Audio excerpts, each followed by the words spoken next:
नमस्कार बंधुरा कलकाता सल्टलेके एखन चलছে 48तम इंटरनैशनल बुक फेयर 2025 और এই বইমেলা চলবে 28 জানুয়ারি থেকে আগামী ফেব্রুয়ারি 9 অবধি। আর বলাই বাহুল্য কলকাতার বইপ্রেমীদের কাছে এই দিনগুলো থাকে এক উৎসবের মতো। আচ্ছা, এবার লোকেশনটা বলে রাখি। সল্টলেক করুণাময়ী মেলা প্রাঙ্গণ, বাস স্ট্যান্ড এবং মেট্রো স্টেশন হলো করুণাময়ী। কার পার্কিং এর অত্যন্ত সুব্যবস্থা আছে, তা 3 এবং 4 নম্বর গেটের অপোজিটে ফুটে। বই কেনা বেচা তো বটেই, কিন্তু বুক স্টলগুলোতে বই ঘেটে ঘন্টার পর ঘন্টা বই পড়ার মজাই আলাদা। সবার প্রথমে আমরা যে বুক স্টলটায় ঢুকেছিলাম তা হলো শৈবা প্রকাশনী। এখানে মূলত 8 থেকে 80 সব রকমের বুকই পাওয়া যায়। দুটো বই আমার খুব ফেভারিট, নিতেই হবে। প্রফেসর শঙ্কু আর একদিকে তারিণী খুব পেয়েছি যখন ছাড়ছি।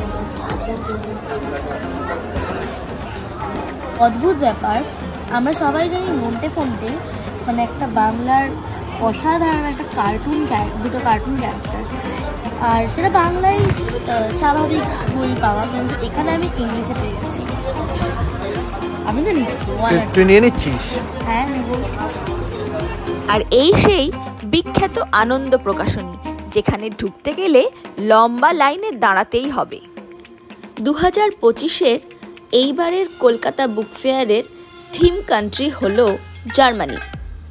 সামনেই যে সুন্দর স্টলটি দেখছেন, এটাই হলো জার্মানি স্টল।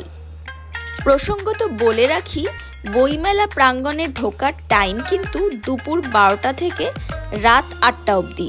বই কিনে হাতে ধরে রাখতে না চাইলে পেয়ে যাবেন জুট ব্যাগের অনেক দোকান। দেখুন সামনে মেট্রো যাচ্ছে। বইমেলা থেকে এটাও কিন্তু দেখার মতো। বইমেলার নিয়ারেস্ট মেট্রো স্টেশন হলো করুণাময়ী, যেটা শিয়ালদাকে কানেক্ট করে। অবশেষে ঢুকলাম বৃষ্টির ফেভারিট মাইথোলজি বুক স্টলে। অমর চিত্রকথা থেকে শুরু করে ছোটদের নানান রকম পছন্দের বই পেয়ে যাবেন এই স্টলে। ইউএসের এই সুন্দর বুক স্টলটার সামনে আমি আর আরুষি কিছু ছবিও তুলে নিলাম। আর যে কোনো মেলা তো খাবার দাবার ছাড়া অসম্পূর্ণ, তাই জন্য এখানে খাবার দাবারের রয়েছে প্রচুর স্টল। আর শেষ পাতে রয়েছে পানের ভান্ডার। বইমেলাতে বইয়ের পাশাপাশি খাবারের স্টলও থাকবে। আর খাবারের স্টলে কি কি মেনু আছে তা থাকবে আমাদের পরের পর্বে। আজকের মতো এখানেই শেষ করছি। সবাই ভালো থাকবেন।